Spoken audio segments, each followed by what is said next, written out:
sebagai seorang yang mengaku muslim, yang mengaku menyerahkan dirinya semua totalitas kepada Allah Subhanahu wa Ta'ala, yang mengaku bahwa hidup di muka bumi ini adalah hidup sebagai persiapan untuk mencapai kebahagiaan di kehidupan yang akan datang, yang mengaku bahwa semua yang kita perbuat di alam dunia ini akan dimintai pertanggungjawaban di hadapan Allah Subhanahu wa Ta'ala dan juga di hadapan manusia. Oleh sebab itu, kita tidak lupa dengan ajaran kita bahwa Islam diutus ke muka bumi ini adalah untuk menegakkan keadilan. Islam diutus ke muka bumi ini adalah untuk rahmatan lil alamin. Maka dengan demikian Allah memberikan ujangan kepada kita di dalam Quran surat 4 ayat 135 yang bunyinya a'udzubillahi minasyaitonir rajim, ya ayyuhalladzina amanu kunu qawwamina bil qist syuhada'a lillah walau ala anfusikum awil walidaini wal aqrabin iyyakum ghaniyan aw faqiran fallahu awla bihima fala tattabi'ul hawa an ta'dilu wa in talwu aw tu'ridu fa innallaha kana bima ta'maluna khabira. Yang artinya, wahai orang-orang yang beriman, jadilah kamu orang-orang yang benar-benar menjadi penegak keadilan, menjadi saksi karena Allah, biarpun terhadap dirimu sendiri atau ibu bapa dan kerabat-kerabatmu. Jika ia kaya ataupun miskin, maka Allah lebih tahu tentang kemaslahatannya. Maka janganlah kamu mengikuti hawa nafsu karena ingin menyimpang dari kebenaran. Dan jika kamu memutarbalikkan kata-kata atau enggan menjadi saksi, maka sesungguhnya Allah adalah Maha mengetahui segala apa yang kamu kerjakan. Ma'asyiral muslimin, sidang Jumat rahimakumullah. Betapa jelas dan gamblang pernyataan Allah di dalam Al-Quran ini. Sebagai manusia yang sadar bahwa hidup di muka bumi ini adalah untuk kesejahteraan, kita tidak ingin hidup kita porak-poranda karena perbuatan kita sendiri. Kita ingin bahwa kebahagiaan yang kita capai itu karena dengan rahmat Allah Subhanahu wa Ta'ala. Namun bagaimana rahmat Allah akan datang kepada kita kalau di dalam kehidupan ini kita tidak mau menegakkan keadilan, kita tidak mau menebarkan kejujuran, padahal keadilan dan kejujuran itu sangat dibutuhkan oleh umat manusia.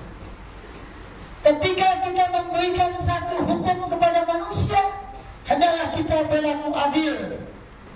Karena keadilan itulah yang akan membuat kita menjadi manusia yang benar-benar bertakwa. Bertakwa dalam arti kata melaksanakan segala perintah Allah. Apa itu perintah Allah? Kita melaksanakan keadilan demi kedamaian itu sendiri, demi kemaslahatan umat itu sendiri. Karena ketika kezaliman bermaharajalela, ketika keadilan tidak pernah ditegakkan, ketika hukum simpang siur di mana-mana, ketika yang susah, ketika yang miskin, ketika yang rendah derajatnya diperlakukan sewenang-wenang, ketika manusia tidak mengingat tentang Tuhannya, ketika yang zalim berbuat semena-mena, dengan demikian maka akan kacau balau kehidupan ini. Dan di situ akan terjadilah hukum rimba yang dilakukan oleh sesama manusia, sehingga manusia tidak akan mendapatkan kesejahteraan dan kebahagiaan sebagaimana yang mereka inginkan. Oleh sebab itu, betapa hebatnya kasih sayang Tuhan kepada kita. Tuhan tidak akan membedakan siapa-siapa di antara kita.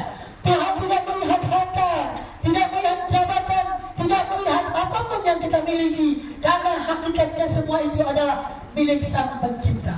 Kita hanyalah diberikan hak guna pakai, kita hanyalah diberikan amanah. Pada satu saat akan dimintai pertanggungjawaban. Oleh sebab itu sadarlah wahai manusia bahwa kita akan kembali kepadanya yang tidak akan kembali lagi ke dunia ini. Oleh sebab itu, jangan dibiarkan ketika orang yang berbuat jahat dibiarkan, ketika orang yang berbuat baik disingkirkan, ketika kezaliman berbahaya jalela, maka tunggulah saat kehancurannya. Bencana demi bencana, satu demi satu akan menimpa umat manusia. Zahir fasadu fil bari wal bahri bima kasabat aydin nas. Telah nampak kerusakan baik itu ada di lautan atau di daratan karena ulah manusia itu sendiri.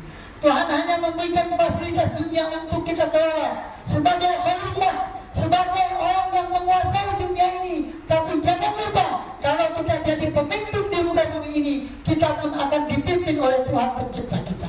Pada saat yang sama, kita adalah menjadi hambanya. Ketika kita tahu akan tugas dan kewajiban kita, ketika kita tahu kapan waktunya kita jadi pemimpin dan kapan waktunya kita dipimpin, kapan kita jadi hamba Tuhan dan kapan jadi khalifah Tuhan, ketika di situ kita tahu titik temunya, insya Allah kita tidak akan berlaku semena-mena walau kepada siapapun.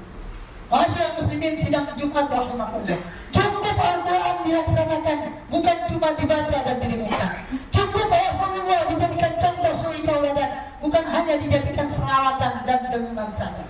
Karena kebahagiaan manusia itu adalah pilihannya sendiri. Otomatis ketika manusia bahagia atau menderita, itu karena hasil pilihan mereka sendiri. Maka jangan sia-siakan kesempatan yang diberikan oleh Allah Subhanahu wa Ta'ala. Keputusan ada di tangan kita. Wahadainahum najdain, kami berikan kepada manusia dua jalan. Faman syaa'a falyu'min, faman syaa'a falyu'min, wa man syaa'a falyakfur. Yang mau beriman silahkan beriman, yang mau kafir silahkan kafir. Tapi ingat, inna a'tadna lizzalimina naran ahata bihim suradiquna. Kami siapkan bagi orang yang tidak melaksanakan tugasnya, yang zalim, yang tidak meletakkan sesuatu pada tempatnya. Dia akan mendapatkan neraka baik di dunia ini. Di dunia neraka merupakan titik ketidaksenangan dalam kehidupannya, kegelisahan di dalam kehidupannya. Di neraka akhirat pun dia akan kekal abadi, sehingga dia tidak punya pilihan ketika di dunia. Maka dia adalah perbaiki dirinya pada saat sebelum dia menghadap Tuhan. Masyarakat muslimin sidang Jumat rahimahullah, dengan khutbah yang singkat ini, mudah-mudahan selalu kita diingatkan oleh Allah di dalam firman-Nya, selalu dicontohkan oleh Rasulullah di dalam sikapnya.